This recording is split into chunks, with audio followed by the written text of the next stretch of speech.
Bien, buen día a todos. Muchas gracias por conectarse a nuestra videoconferencia sobre epilepsia del Ministerio de Salud. Hoy día, 1 de julio del 2025. Ya van varios equipos conectados a lo largo de todo el país. Y agradecer en especial al presentador del día de hoy, el doctor Rogelio Carrillo.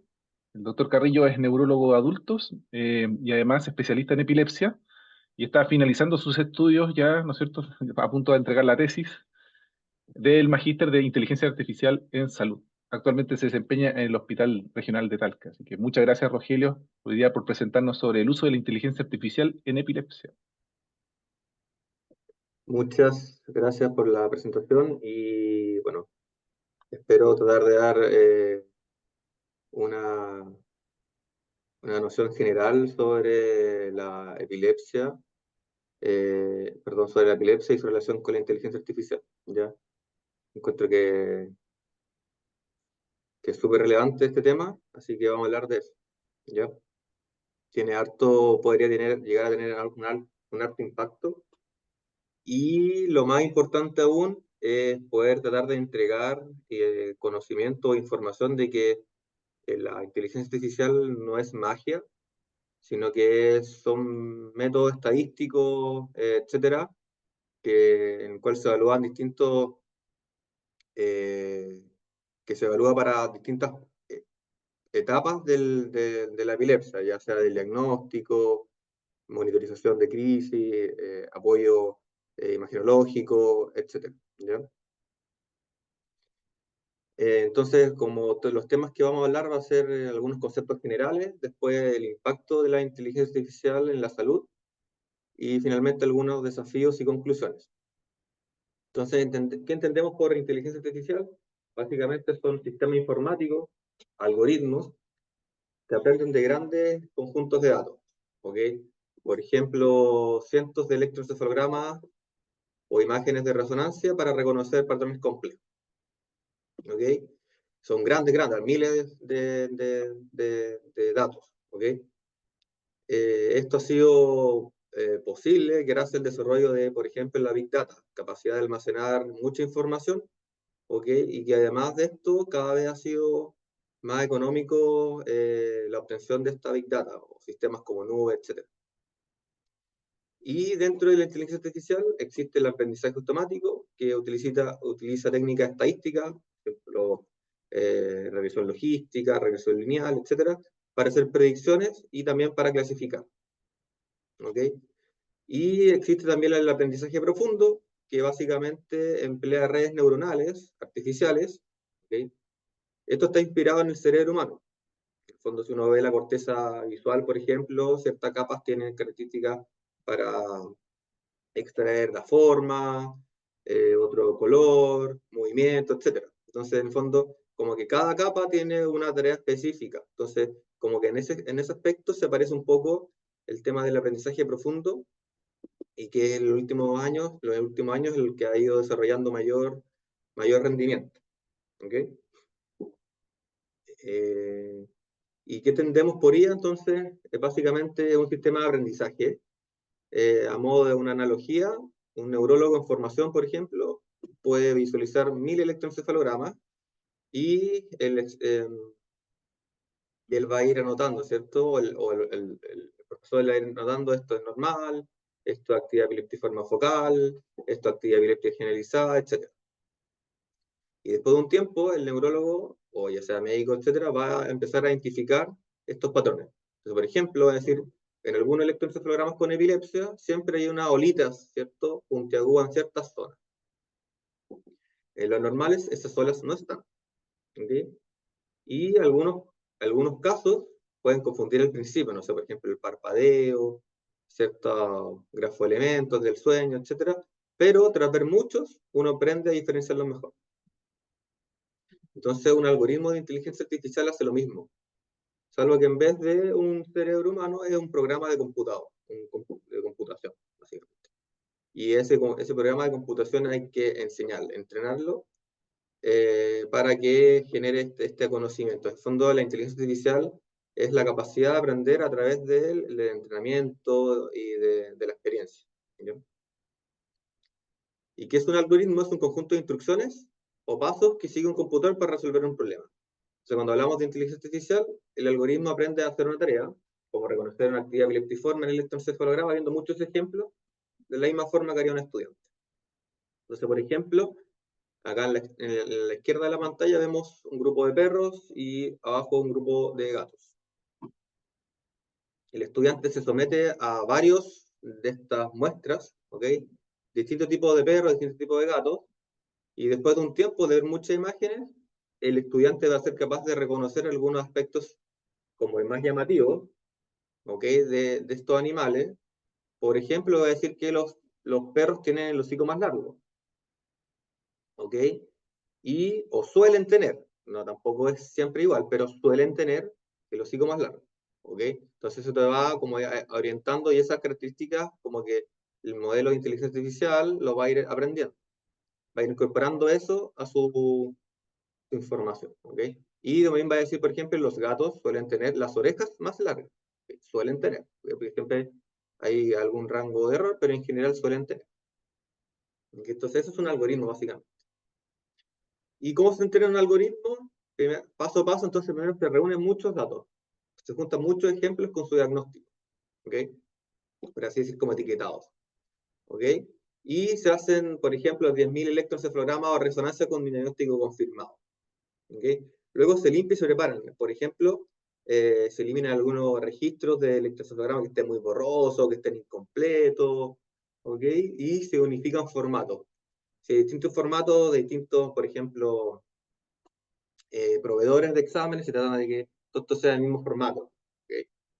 Luego se elige un modelo, es como el tipo de estudiante. Por ejemplo, en un curso puede haber algún alumno que sea mejor para hacer ejercicio, para deporte, otro alumno que es más hábil para actividades matemáticas, otros para lenguaje, etc. Entonces, se eligen distintos sistemas estadísticos, por ejemplo, una red neuronal, un árbol de decisión, etcétera, que uno sabe que a priori están preentrenados, que tienen mayor rendimiento para cierto tipo de datos. ¿Okay? Luego se enseña a este algoritmo los datos que nosotros teníamos preparados previamente y le mostramos 80% de los electroencefalogramas con su diagnóstico confirmado y después lo evaluamos. ¿Qué quiere decir? Que le dejamos un 20% de los datos guardados para ver el rendimiento del algoritmo. Entonces, como que son los mismos datos, pero lo dividen 80-20. ¿Okay? Existen otras formas de validar los algoritmos. Por ejemplo, existe la validación cruzada, pero esto es un tipo muy válido de evaluación del dato, que es 80-20. ¿Okay? Un poquito más formal, entonces, primero se hace la recolección de datos, grandes grupos de volúmenes de información, como imágenes de resonancia o registros de electroencefalograma, se preprocesa, se organizan los datos, se eliminan errores o datos inconsistentes, que estén unificados, listos en análisis. En el fondo, como que para que todos los datos estén en el mismo lenguaje. ¿Ok? Cuando, por ejemplo, hay una base de datos con números, que todos los números estén unificados en un rango cercano. ¿Ok? Eso es a modo general. ¿Ok? Se entrena el modelo cuando elegimos el algoritmo preentrenado para reconocer estos patrones y nosotros los vamos a elegir. ¿Ok? Lo que dije, si el estudiante que es más hábil, por ejemplo, para leer, para el lenguaje, matemática, etcétera, tiene una característica especial, ese algoritmo preentrenado.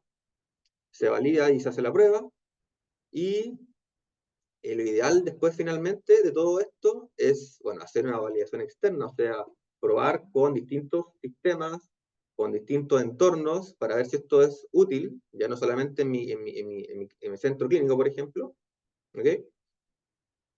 Y posteriormente el modelo se tiene que implementar, ¿ok? O sea, se tiene que, idealmente, en un entorno real, en un estudio prospectivo, etcétera, para diagnosticar enfermedades a partir de imágenes o para predecir una crisis epiléptica. Y esto idealmente tiene que ser en un flujo de trabajo normal de un médico. No puede ser, lo idealmente es que sea dentro del flujo de trabajo normal para que sea fácil de utilizar y el médico tenga una buena aceptación del algoritmo. ¿Dónde se crean estos algoritmos? Básicamente en Python, que es el lenguaje más común de programación. En el fondo uno le habla al computador para que entienda, toma estos datos, entrena estos datos, prueba estos otros. En el fondo uno ahí tiene que trabajar, ¿cierto?, con los informáticos, con data science, para poder apoyarse y para desarrollar estos algoritmos. ¿Okay? Hay librerías. ¿Qué quiere decir esto? Estas librerías, dentro de los entornos de trabajo, existen cajas de herramientas, por ejemplo, que ya contienen estos métodos estadísticos prehechos, por ejemplo, la regresión logística, árboles de decisión, y uno a esta caja de herramientas, uno le mete datos. ¿Okay? Entonces estos algoritmos no saben nada de enfermedad al principio, solo están preparados para aprender patrones si uno les da los datos adecuados. ¿Okay? Y hay distintos entornos, por ejemplo, un entorno bien útil para las personas que estamos aprendiendo es Google Colab, que está en Internet, están en el Drive, por así decir, es una de las tantas aplicaciones de Google y es bastante simple de utilizar. Igual que en medicina, esto tiene, en medicina la calidad de un examen se mide con sensibilidad, especificidad, etcétera, y en inteligencia artificial se usa lo mismo, ¿ok? En el fondo, se usa la sensibilidad, que quiere decir que detecta bien los enfermos. ¿Por qué es importante? Para que no se le escape un electroencefalograma con actividad epileptiforme. Se usa la especificidad, que quiere decir que no detecta mal a los sanos.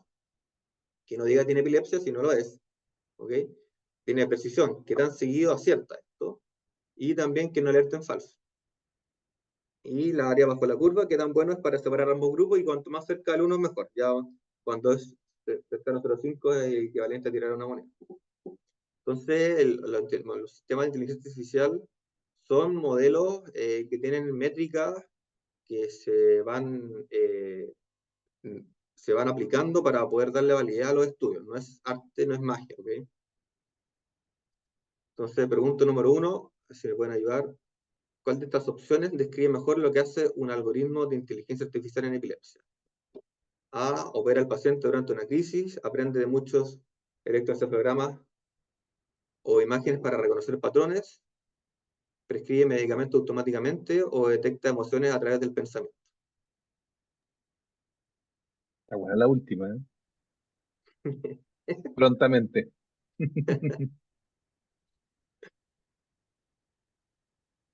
Todas las anteriores, todas.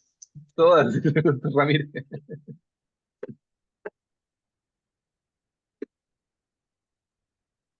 Sí. Karina, ¿estás por ahí? Vamos a preguntar Sí, a Karina. me avisa Rogelio, llevamos el 65% de votaciones. 10 ¿Está bien? segundos más. Ya, ok, 10 segundos, ok. 10 segundos ya. Que completen el minutito. Increíble la proyección de toda esta cosa, ¿no? Igual que siempre. Ahí vamos a cerrar. Ya. El resultado, el puedo leer, ¿cierto? Ya dice, la mayoría, el 98%, aprende de mucho electroencefalogramas e imágenes para reconocer patrones. Perfecto, muy bien, ¿cierto? Y un 2% votó por las emociones a través del pensamiento. Ok, bien. Pregunta número 2. ¿Cuál de estas métricas se usa para evaluar si un modelo de inteligencia artificial funciona bien? Altura del paciente, sensibilidad, especificidad, precio del medicamento, tiempo que duerme el paciente.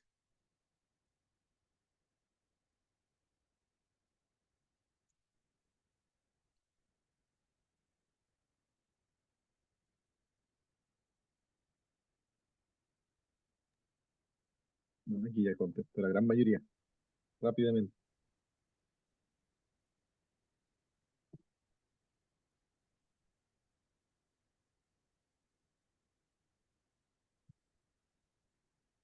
Claro, la mayoría votó bien, ¿cierto? O sea, tuvo una respuesta correcta. La sensibilidad y especificidad, ¿cierto? Para evaluar un modelo de inteligencia artificial. Eso es la sensibilidad y la especificidad. Muy bien. Ok, entonces, impacto de la inteligencia artificial. Hay distintos estudios que hablan sobre el impacto, algunos de menor o mayor calidad, pero lo importante es que se están haciendo estos estudios básicamente para ver si puede cortar ciertas brechas, ¿ok? Si puede ayudar a la salud pública o a la salud en general, ¿ya? Y se considera un aliado en la epilepsia, ya que es una patología que todos sabemos que se afecta a gran cantidad de personas en el mundo. Y en sí la epilepsia tiene varios desafíos, como por ejemplo que a veces el diagnóstico puede ser difícil, el control de la crisis puede ser complicado, allá estamos con un porcentaje importante de sus fármacos resistentes y hay que evaluar qué pacientes podrían llegar a ser candidatos a cirugía, etc. Y la inteligencia artificial nos podría ayudar a esto, ¿ok? Como ya mencioné, hay un brecha de tratamiento en distintas regiones del mundo, ¿ok?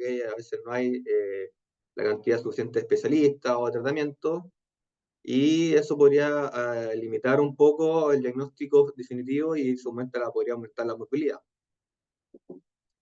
¿Okay? A veces también hay demoras en el diagnóstico definitivo por disminución de cierto acceso, por ejemplo, al electroencefalograma, ya cuando hay duda diagnóstica. Entonces, y esto podría prolongar la morbilidad y la inteligencia artificial podría ayudar. ¿Okay? Hay distintos estudios en distintas etapas del proceso diagnóstico y de tratamiento de la epilepsia para mejorar el diagnóstico, predecir crisis, personalizar el tratamiento, etc. Este es un estudio que elegí para exponer básicamente porque se hizo en Colombia.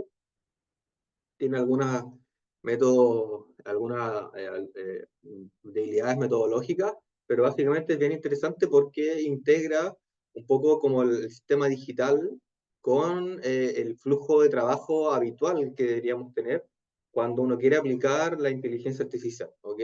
Para que no sea esto como entorpezca el trabajo del médico, sino que esté incorporado, ¿ok?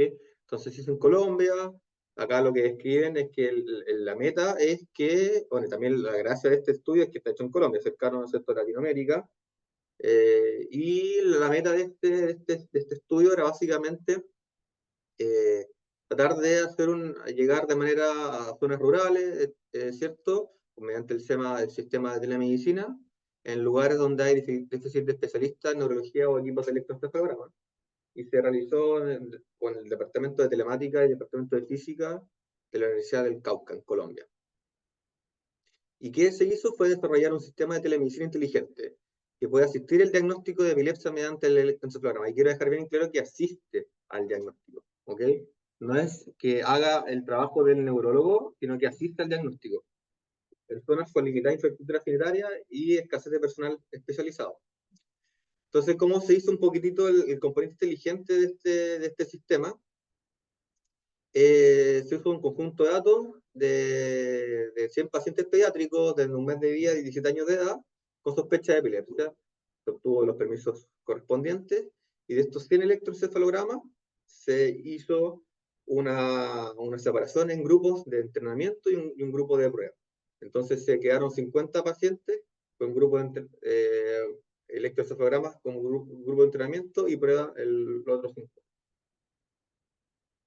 Un neurólogo pediatra revisó cada examen del electroencefalograma y los resultados fueron registrados según los eventos de interés, que eran la actividad epileptiforme, y también las crisis. En el fondo, hay muchas veces que muchos test o técnicas de inteligencia artificial lo único que detectan son detección de crisis epiléptica. Acá no, acá sino se intentó también detectar actividad epileptiforme. Entonces, el conjunto de entrenamiento, el conjunto de pruebas, eran 50 electroencefalogramas, y la gracia es que este modelo, este componente inteligente, te da los segmentos de electroencefalogramas anormales y normales. ¿Okay? No es que te da una lectura, no es que al médico, al neurólogo le entregue el examen completo, sino que son los segmentos marcados donde posiblemente haya actividad epileptiforme. ¿Y cómo se armó este modelo entonces?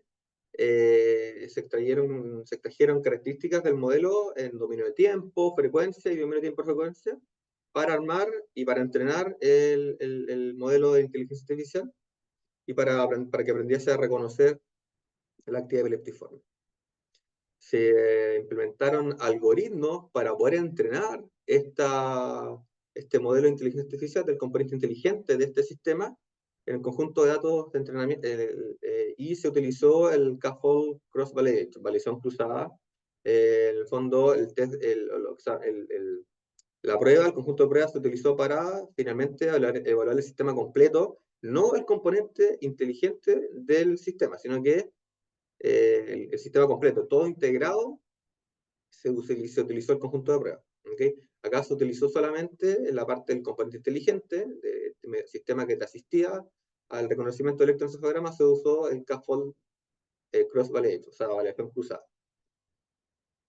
Y como criterio de aceptación, el modelo evaluado de tener una alta sensibilidad para no perder señales que requirieran como patológicas, ¿ok? Que el electroencefalograma tuviera alta sensibilidad para reconocer actividades patológicas. Y entonces la arquitectura general del sistema era un módulo de adquisición del electroencefalograma, que era un técnico que tomaba el registro, luego el módulo de análisis con inteligencia artificial, ¿okay? Que básicamente es la inteligencia artificial que va a analizar el registro completo. Luego se pasaba a un módulo en que el médico visualizaba el examen ya previamente marcado por el módulo de inteligencia artificial. ¿Okay? Y todo esto está integrado en una plataforma de código abierto que se llama OpenMRS, que es de registro electrónico. En el fondo, toda esta información, ya sea la información que colocaba el técnico para el paciente, de la información clínica del paciente, la información que entregaba la inteligencia artificial y el informe dado por el médico, todo esto está integrado en este registro electrónico. ¿Okay? Y acá mismo se podía informar además a distancia el examen. Entonces, en el fondo, es todo dentro del mismo sistema y no hay que estar entrando plataformas distintas ni nada por el estilo. Y también lo interesante de esto es que da el sistema la gracia de como interoperabilidad y hay distintos sistemas que están involucrados, o sea, insertados en el mismo módulo, por así decir, el mismo sistema, la misma aplicación, no hay que moverse en distintas partes.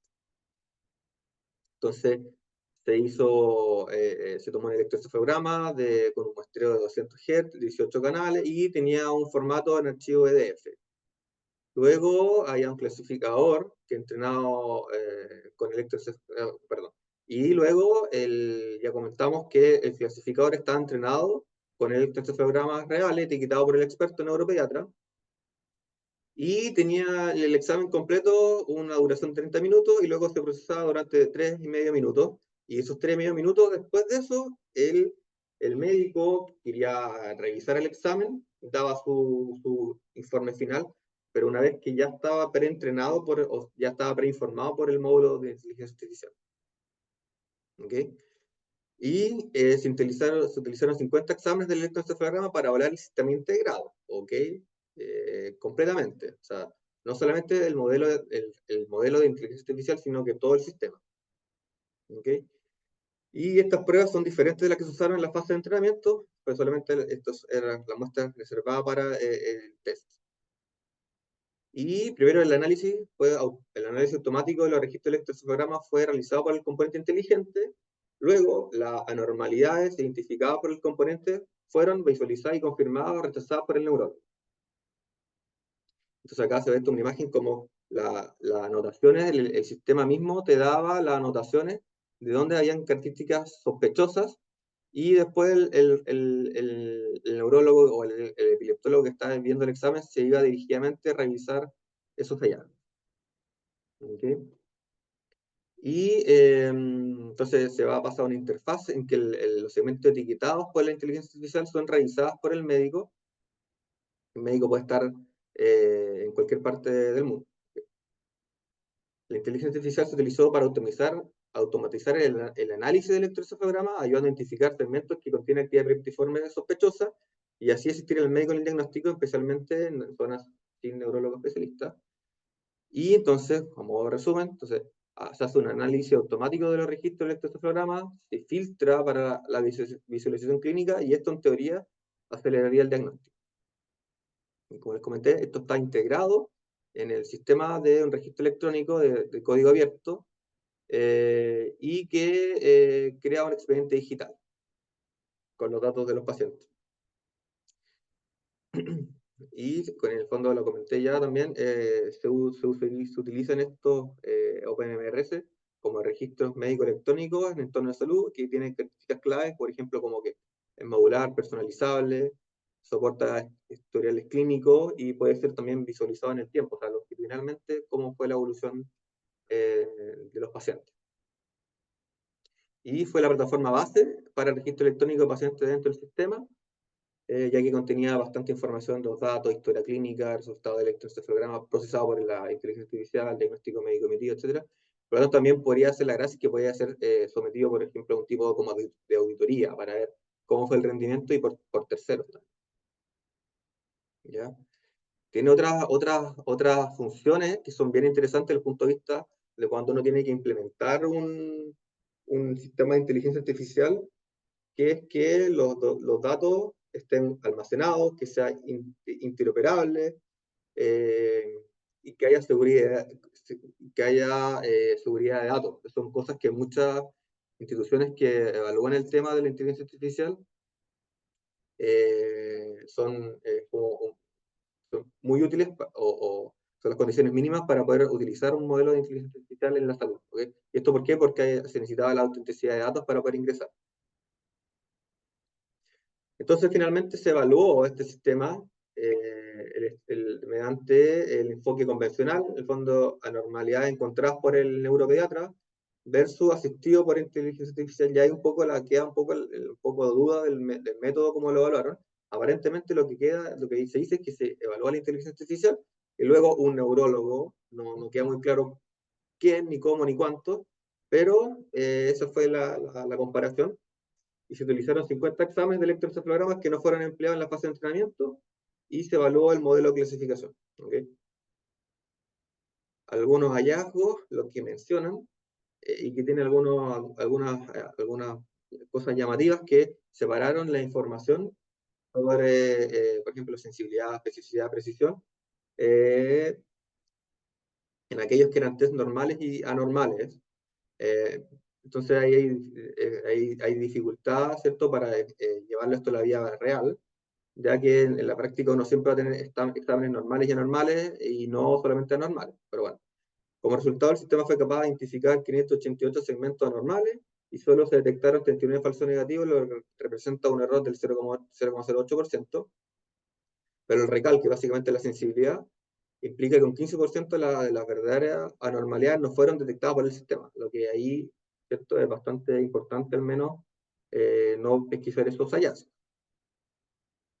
Se comparó otra cosa, el tiempo de lectura, y ahí va un poco el tema de cómo podría asistirnos a los médicos, especialmente cuando son registros más largos, porque acá lo que comparan, lo que menciona es que el examen tradicional de 30 minutos, la lectura es de 30 a 60 minutos, yo creo que podría ser menos, y versus el electroencefalograma utilizando el sistema integrado, ¿cierto?, fue de 10 a 15 minutos. ¿Okay?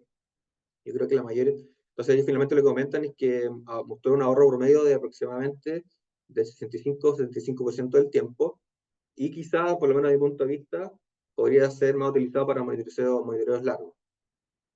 La fortaleza sí del estudio es que un modelo de asistencia, no de reemplazo, se evaluó con electroencefalogramas reales distintos del entrenamiento, lo que eso sí mejora un poquito la validez del examen, del estudio, y se reduce el tiempo de revisión del electroencefalograma.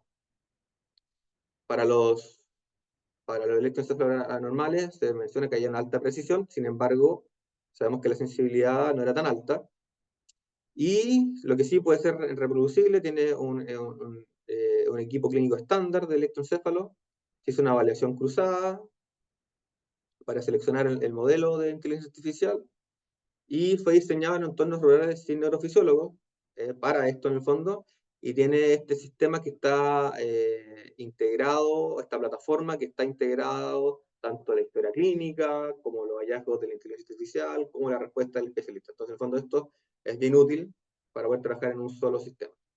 Ya mencionamos algunas de las debilidades, como que la sensibilidad era incompleta, no se reportan algunas métricas claves para los electroencefalogramas normales.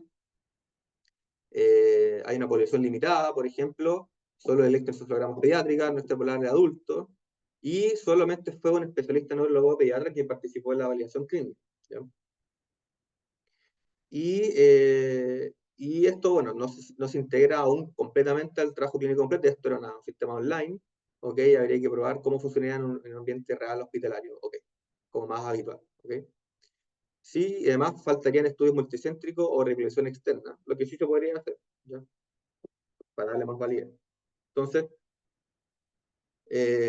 no es lo mismo hablar de un modelo de inteligencia artificial con una solución de un producto. Un modelo solamente son los números matemáticos, estadísticos. La solución es cuando esto ya se empieza a hacer como, se empieza a generalizar esto, o sea, hay una validez en la práctica clínica real. Y ya un producto, cuando esto ya hay un flujo de trabajo establecido, cuando hay también, ya está como por así decir, es un producto en que puede estar en el mercado, ¿ok? Y en distintos ambientes. Viendo un poco con el tema del impacto de la inteligencia artificial, hay distintos, como ya mencioné, áreas. Por ejemplo, en el diagnóstico. Se puede hacer un diagnóstico con detección más rápida y precisa. También se puede ver un área en el pronóstico, mejora la toma de las decisiones. Por ejemplo, prediciendo crisis o respuesta a fármacos, la cirugía, por ejemplo, localizar zona epileptogénica. ¿Ya? Y monitoreo, detección continua con equipos wearables. Y voy a hablar brevemente sobre los dos principales, los dos que están arriba. Por ejemplo, el Embrace, que es una pulsera que detecta crisis epiléptica automáticamente, con alta sensibilidad, y el MELT AI, que detecta lesiones invisibles en imágenes de pacientes con epilepsia refractaria, específicamente de displasia cortical. Que habitualmente hay un porcentaje importante de los pacientes con displasias corticales que en imágenes son muy difíciles de detectar.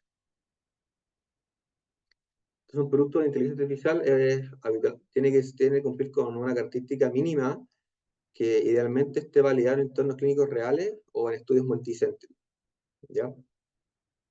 Esto además uno tiene que fijarse en la exposición, que haya una exposición de resultados clínicos claves como sensibilidad, especificidad, que idealmente esté explicado. Hay una tendencia cada vez mayor a que exista una inteligencia artificial que sea explicada, ¿okay?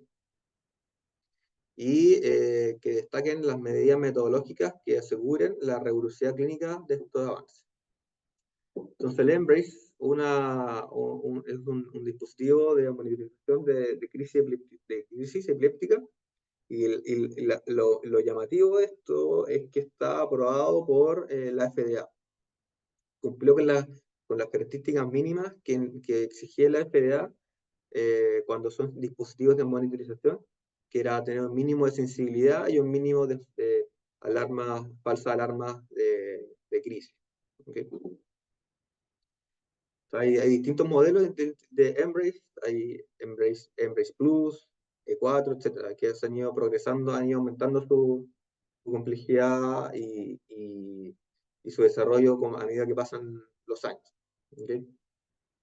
Es un reloj inteligente y que emplea algoritmos de aprendizaje automático para monitorizar múltiples señales fisiológicas, como por ejemplo la actividad electrodérmica, acelerometría temporal, y lo llamativo es que esto es para detectar crisis tónico-clónicas generalizadas o bilaterales, pero esto en el fondo es cuando lo que sí lo interesante, o sea, el detalle de esto es que es útil para detectar crisis mayores, ¿okay? Es decir, que tienen un componente motor significativo y que al menos tengan más de 20 segundos de duración, ¿okay?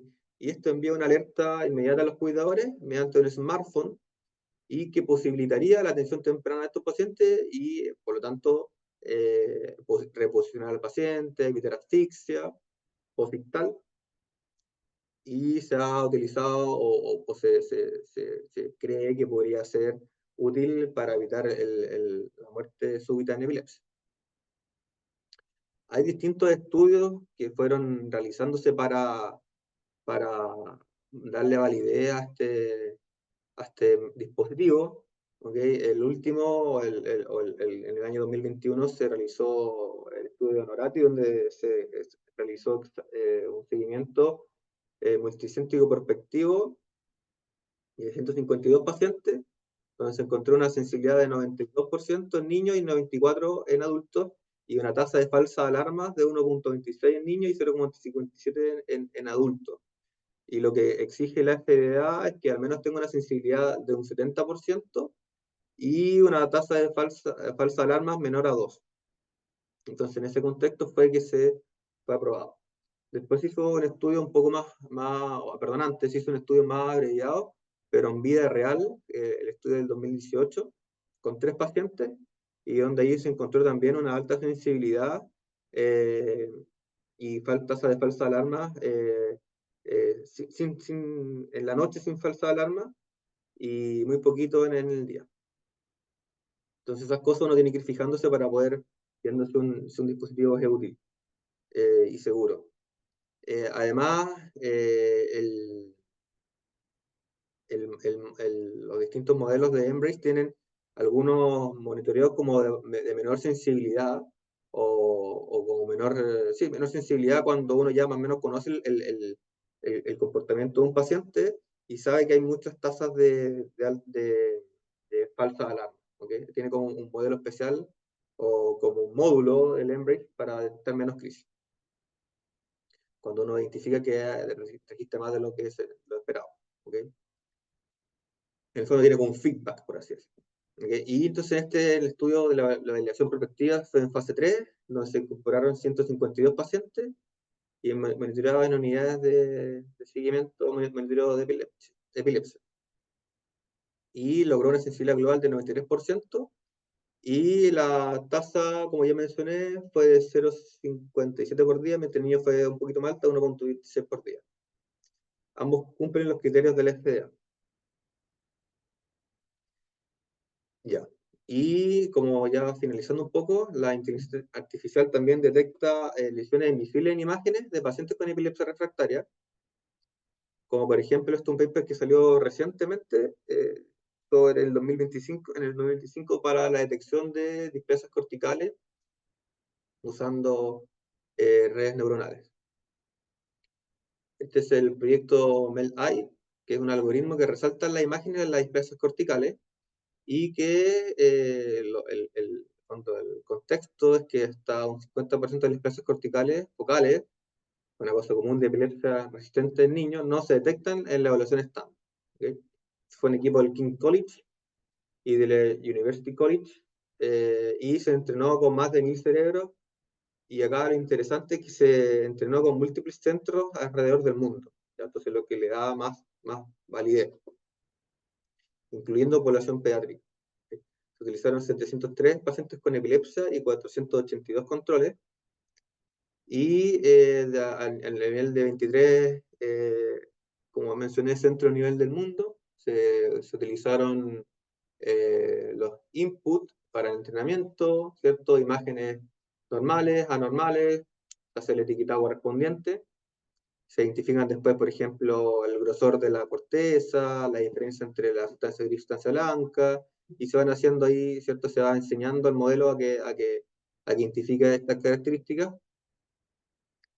Y la comparación fue muchas veces con histología, donde el 81,6% tenía una confirmación por histología de estas displasias corticales, y que además estos pacientes, donde se confirmó, quedaron libres de crisis. Y este fue un estudio multicéntrico donde se recopilaron datos retrospectivos de resonancia magnética de 23 centros en todo el mundo, y fueron analizados en 2023. ¿Y cómo se hizo la división de los datos? Se hizo los 20 datos, fueron divididos equitativamente en cortes de entrenamiento y prueba, mientras que los datos de 3 centros se reservaron por una prueba independiente, como una validación externa, por así decirlo. ¿Okay? Y que eso encontró una sensibilidad del 59% y una especificidad del 54% en la detección de estos displasias corticales ocultas. Esto, sin embargo, si bien impresiona que no son un número muy alto, esto podría aumentar la posibilidad de encontrar hallazgos versus radiólogos en un 60% aproximadamente, ¿okay? Comparando con radiólogos. ¿Okay? Ok, entonces, pregunta número 3. ¿Cuál de estos dispositivos está aprobado para detectar crisis epilépticas?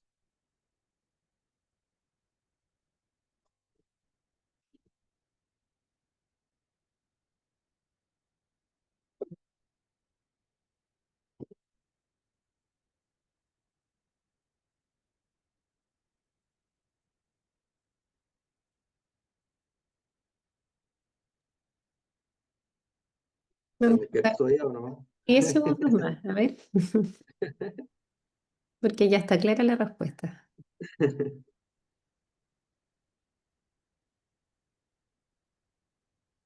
Ahí la cerramos. Ya, bien. El 98% votó por Embrace. Y ya para ir cerrando entonces, Algunos desafíos: pocos modelos están validados prospectivamente o aprobados por entidades regulatorias. El modelo como MEL-AI muestra un potencial en la detección de displasias corticales, pero su sensibilidad y especificidad indican que no pueden reemplazar a un experto, sino como un complemento clínico.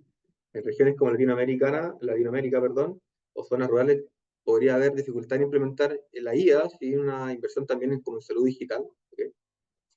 Y hay algunos marcos éticos y legales que hay que empezar a discutir. ¿Qué pasa si la inteligencia artificial falla? Y un desafío bien importante, y el motivo por el cual también yo quería hacer esta presentación, es porque hay muchos profesionales que desconocen cómo funciona un modelo de inteligencia artificial, y esto podría limitar su adopción segura. ¿Ya? La inteligencia artificial en epilepsia, a modo de conclusión, ¿cierto?, podría estar impactando clínicamente, demostrando beneficios reales en diagnóstico y seguimiento. En Colombia ya por lo menos se utilizó un modelo piloto. La inteligencia artificial podría acelerar diagnósticos, priorizar recursos, detectar crisis o lesiones de difícil dificultad de ver. Pero el juicio clínico sigue siendo muy esencial. Y la inteligencia artificial, implementarla, podría reducir la brecha del diagnóstico, tratamiento, etc. Y finalmente, no reemplaza la empatía ni la experiencia, pero yo creo que sí potencia el trabajo que realizamos. Muchas gracias. Bien, muchas gracias, Rogelio, por la presentación. Oye, interesante, ¿ah? Yo creo que todo un desafío para el futuro, y creo que la última frase es la clave. El que no se sube a este barco, ¿no es cierto?, se va a quedar abajo y probablemente va a disminuir sus capacidades para poder desarrollar medicina en el futuro. Entonces creo que esto hay que adaptarse, aprenderlo rápidamente, ¿no es cierto?, y empezar a utilizarlo, en realidad. ¿Tenemos preguntas, Karina? ¿Alguna?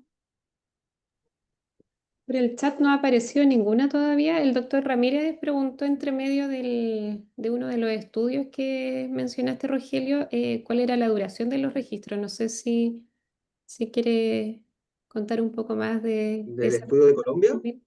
Ese, Sí. sí. Sí, son registros abreviados de 30 minutos estándares, no eran registros prolongados. En el fondo, ahí era también un poco mi crítica de la metodología del estudio, porque en el fondo en 30 minutos no es que hay muchos exámenes que uno lo informa relativamente rápido. Pero yo creo que, y también un poco lo que mencionaba, que yo creo que puede que tenga mayor utilidad cuando son monitoreos prolongados, 12, 24, 48 horas, donde hay mucha parte del examen que efectivamente está normal y hay hallazgos a veces que son muy esporádicos. Yo creo que ahí tendría un mayor rol Sí, el registro y el modelo, perdón. sí. Hice la pregunta porque me pareció que el tiempo de lectura humana me pareció largo, 30, 60 minutos. Digamos, no excesivo, pero infinitamente más largo que lo que da el sistema público, que dice ya en 10 minutos, 20 minutos máximo para leer un EEG de 30 minutos. ¿Eh? O sea, nuestro rendimiento ahí anda igual que el de la inteligencia artificial. Debemos reconocer que en ese tiempo con mucho más errores necesariamente. Sí. Pero muchas gracias, doctor. Muy buena presentación. Muchas gracias. Hay una pregunta en el chat que me gustó aquí del doctor Riquelme. ¿Cuál es la aplicación más práctica en nuestra realidad de todo lo que nos ha enseñado hoy día, doctor Carrillo? ¿Qué podemos aplicar hoy día? Hoy día, bueno, yo creo que el Embrace está bien utilizado en distintas partes del mundo, tiene buena validez. El problema es que en la realidad chilena, o sea, habría que comprarlo afuera, no se podría comprar acá. Eso yo creo que es como el más validado y más útil. Ahora, lo, quizá, o por lo menos lo que yo creo, un proyecto que estoy trabajando, el tema de utilizar modelos de lenguaje, modelos de lenguaje para leer fichas clínicas. De hecho, creo que hay un estudio en la Universidad de Chile que para poder acortar las listas de espera, eh, leyeron con modelos de inteligencia artificial, modelos de lenguaje, hicieron un análisis de las listas de espera y con eso fueron como seleccionando, ¿ok? Priorizando, sí. Eso ya se Está hizo, se muy, hizo como el 2020 por ahí. Así que yo creo que esa es como una utilidad que ya se hizo en Chile. Oye, eso suena súper atractivo porque uno que tiene que revisar las interconsultas, muchas de pronto tiene 100 en un día y queda corto en tiempo, lo cual habla también de que la persona que deriva, ¿no es cierto?, tiene que escribir muy bien la interconsulta también, pues, ¿no es cierto? Yo creo que es súper necesario. Sí, sí. Hay una mano alzada de iPhone. No sé si... Ay, sí, disculpen, soy yo, no sé por qué salí sin La nombre. doctora Andrade, la reconocemos al tiro por la voz, no se preocupe. Oye, pucha, súper entretenido, muy interesante, para allá va la cosa, pero te quiero hacer dos preguntas. Sí. Una pregunta es, por ejemplo, con respecto a los registros largos, hoy día existen los mismos electroencefalógrafos, traen métodos cuantitativos que comprimen los exámenes y tienen una capacidad de detección bastante buena de los momentos donde hay crisis, especialmente para aquello en el que tú dijiste cuando las crisis son pocas, porque cuando las crisis son muchas, yo creo que esa probablemente no es el principal problema. Esa es una pregunta. ¿Cómo ves tú esto de esta capacidad de la inteligencia respecto de estas cosas que ya existen, que no las hemos implementado en Chile, ya? Porque en realidad los que usan electroencefalogramas cuantitativos yo conozco re poca gente en realidad. Esa es una pregunta. Y la otra pregunta, que tiene la misma complicación que tienen los electros cuantitativos, es con respecto a la estandarización de la toma del examen de electroencefalografía. Porque si el examen no está adquirido bajo toda una norma técnica que te garantice que lo que la inteligencia artificial va a leer es actividad epileptiforme y no artefacto, ¿decía algo ese estudio? ¿Cómo estandarizaron ellos la forma como se adquirieron los electros o fue así como se adquirían nomás? Esas eran mis Sí. dos preguntas. Sí. Primero, la primera pregunta, lo que entendí, más que nada, era cómo extraer las características. En el electroencefalograma o en el electrocardiograma hay un tipo como de captación de datos que se llama análisis de series temporales, como que van tomando puntos y ahí van tomando las características del examen, como cada punto por segundo, etcétera. Y ahí como que reconocen la actividad epileptiforme como tal, más allá solamente de variables cuantitativas. ¿Ok? Eh, y el segundo punto, claro, en el estudio no mencionan cómo limpiaron ni preprocesaron las muestras ni nada. En el fondo, esa es como la gran parte, la gran dificultad de la inteligencia artificial para implementarse. O sea, tienen que haber buenos modelos de filtrado. Existen modelos de filtrado como algoritmos ya creados para filtrar la actividad epiléptica. Y por eso yo encuentro además interesante este tema, este trabajo, porque te da como un preanálisis y después finalmente el médico, el especialista toma la decisión final, ¿ya? O sea, tiene que ver como un complemento. Eso opino. Gracias. Y hay una pregunta ahí del doctor Ramírez. Sí, de nuevo, la verdad es que pienso que quizás la más grande aplicación de la inteligencia artificial en Chile vamos a tener que hacerla al análisis clínico de la crisis, ¿no? Y al análisis clínico.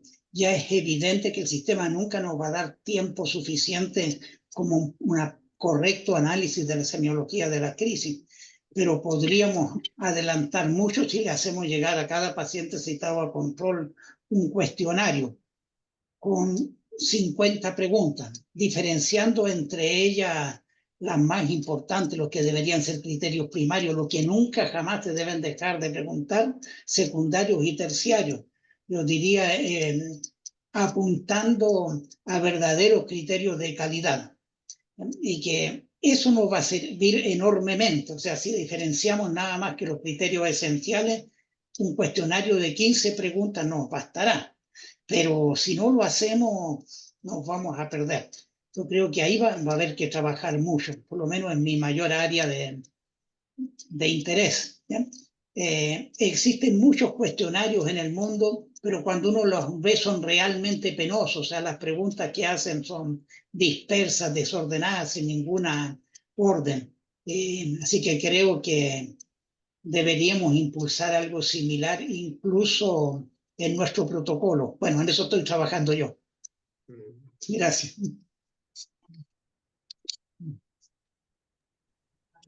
Bien. Yo quería hacer Yo también quería preguntar, pero tú primero, Karina, por favor. un comentario que lo mencionó Rogelio y me acordé ahí de un gran mensaje del doctor Godoy de la Católica, cuando nos formamos ahí en epilepsia, que aterrizar los números en los falsos positivos, en el fondo una persona que por error, por un electroencefalograma mal interpretado, por artefacto, lo que sea, le hacemos por error un diagnóstico de epilepsia, aunque sea uno, pero ese paciente va a tener el diagnóstico, un tratamiento que no necesita, un estigma, todo el impacto que significa la epilepsia y el costo de eso es mayor que quizás bajar un poco la sensibilidad, aumentar la especificidad de estas pruebas y del criterio clínico. En el fondo, cuando uno está realmente seguro, hacer el diagnóstico con certeza absoluta, porque lo más terrible, y en realidad esa es una reflexión más que nada, es que el paciente quizás si no le iniciamos el tratamiento cuando tenemos cierta duda y esperamos a tener la certeza, es que va a tener la crisis y eso sería menor el coste, el riesgo que tener un tratamiento extra. Así es que lo mencionaste, Rogelio, ahí en tu presentación, pero quería destacarlo porque si se nos pasa un paciente con inteligencia artificial o por error clínico, el costo de eso igual es alto, aunque sea uno. Ujú.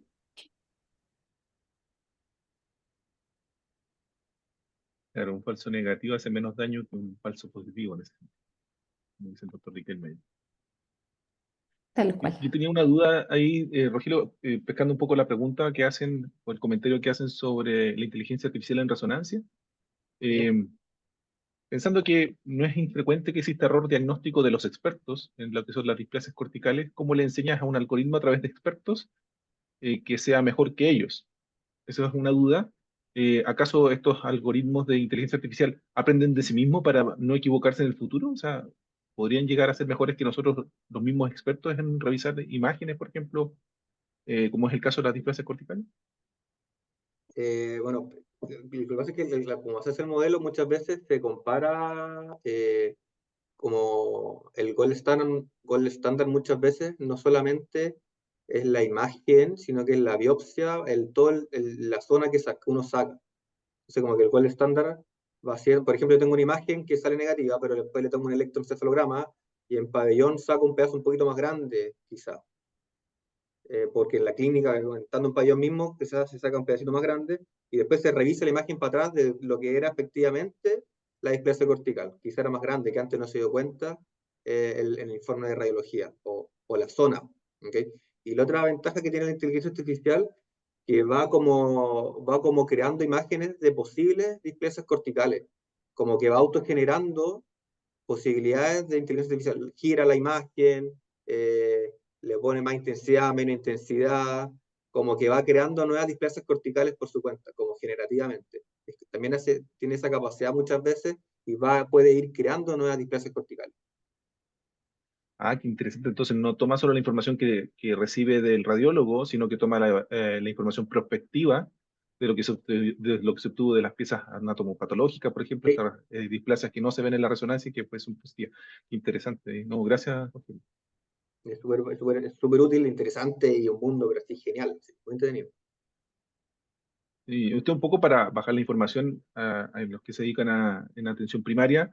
Un escenario muy frecuente dentro de los centros de epilepsia son pacientes que tienen diagnosticadas resonancias negativas, por ejemplo, en epilepsias focales, y después al ser analizados, ya sea con el electroencefalograma, la historia clínica, ¿no es cierto?, son llevados a actos quirúrgicos, ¿ah? Y después salen las anatomías patológicas positivas para estas displasias que son muy, muy difíciles de encontrar en general en la imagen, ¿ah? Y algunas que son particularmente complejas, pero que en sí pueden llevar a libertad de crisis y llegar a un paciente a la cura de su epilepsia, ¿ah? Entonces, por eso se hace tanto esfuerzo en poder llegar a este tipo de tecnología.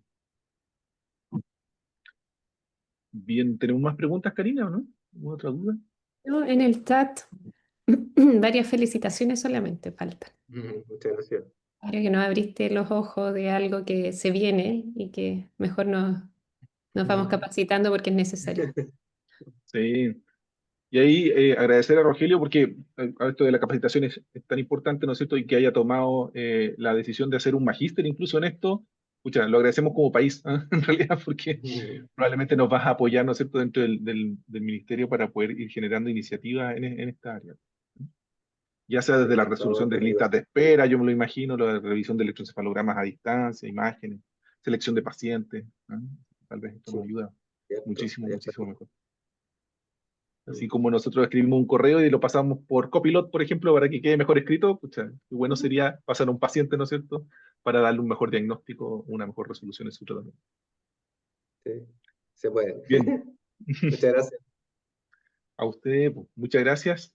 Voy a poner la pantalla de la invitación para que recuerden, nuestra próxima reunión es el 5 de agosto, ¿ya? 5 de agosto. Todas estas presentaciones están en la parte acá abajito, ustedes aparece una manito, ¿no es cierto?, las pueden clicar y nos lleva a la página que tenemos en el Ministerio de Salud, donde se suben todas estas videoconferencias, ¿no? Las tenemos guardadas desde el 2021, las últimas del 2021, y ya más ordenadito desde el 2022 en adelante. Así que agradeciendo su presencia. ¿Alguna otra palabra, alguna otra despedida, Karina? No, nada más. Estoy viendo aquí el mensaje, dice, pregunta asistente de IA. La inteligencia artificial está en todos lados, así que Sí.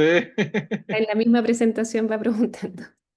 Solo agradecer a Rogelio y a todos los asistentes por el interés de estar acá. Muchas gracias. Muchas gracias. Nos vemos en la próxima videoconferencia. También. Chao, chao. Chao.